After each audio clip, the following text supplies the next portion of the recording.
বুঝি পালে না? আমার দরকার হাগামার সরকার, বিটিসির দরকার হাগামার সরকার, বুঝি পালে? এই কারবা আকো এবার আকো দুবার আকো তিনবার পুনর্বার এইটা দরকার না, বুঝি পালে না? না বুঝি পাইছে? মনত থাকিব, মনত থাকিব না নাই? মনত থাকিব।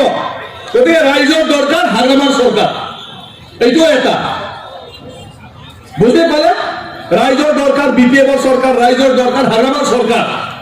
আর সঁচাকৈ দরকার যদি কেনেবা কয় রাইজে কারবার ভুল পুটে মানে কি কয় ভুল পটে পরিচালনা করা গুছি যায় 5 বছর চকুর পানী মুচি মুচি উপায় নোহোৱা হব। কাৰণ এতিয়া আৰামত চব বস্তু হৈ থকাৰ কাৰণে আমি উপলব্ধি নকৰো।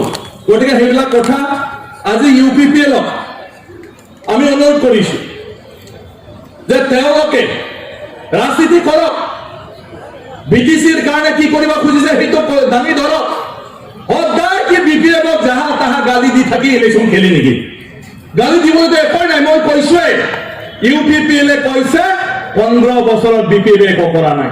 মই এইমাত্ৰ কৈ দিলো বিপিএফ দলে 15 বছৰত কি কৰিছে, তেওঁলোকে চলি থকা ৰাস্তাটো যে বিপিএফ কৰিছে এইটোও মনত নাই।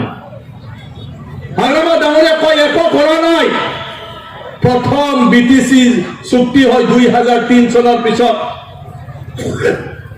2004-5 যেতিয়া হাগামা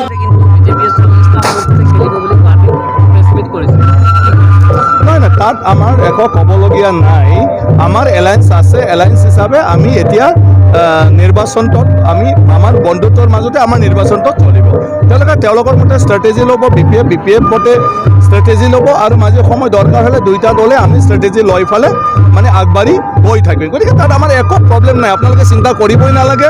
বিপিএফ বিজেপি এজিপি আমি একেলগে ধুনীয়াকৈ এই নিৰ্বাচনটো আমি খেলি যাম বুজা পৰাৰ মাজত, আৰু ধুনীয়াকৈ আমাৰ পাৰ হৈ যাব।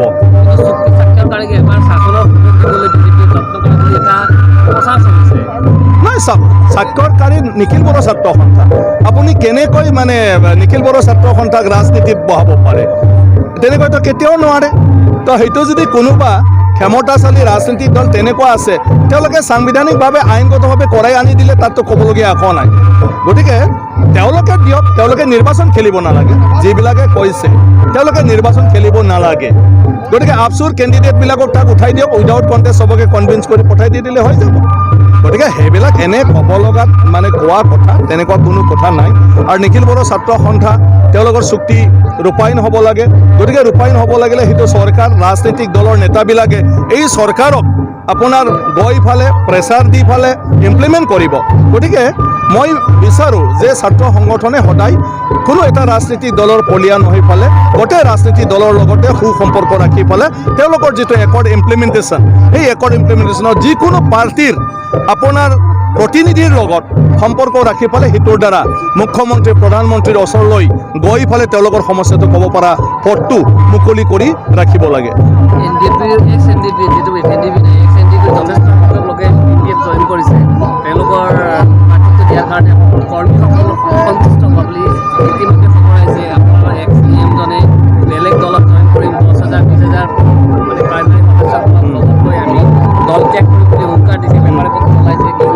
নাই চাওক, এতিয়া NDP মূল সুতুলি ঘূৰি আহিছে, সমাজৰ লগত আছে। ৰাজনীতি আপোনাৰ চবৰ কাৰণে খোলা, চবে ৰাজনীতি কৰিব পাৰে আমাৰ গণতন্ত্ৰত। আপোনালোকে সাংবাদিকসকলেও যদি আহে কৰিব পাৰে, গতিকে NDPও কৰিব পাৰে।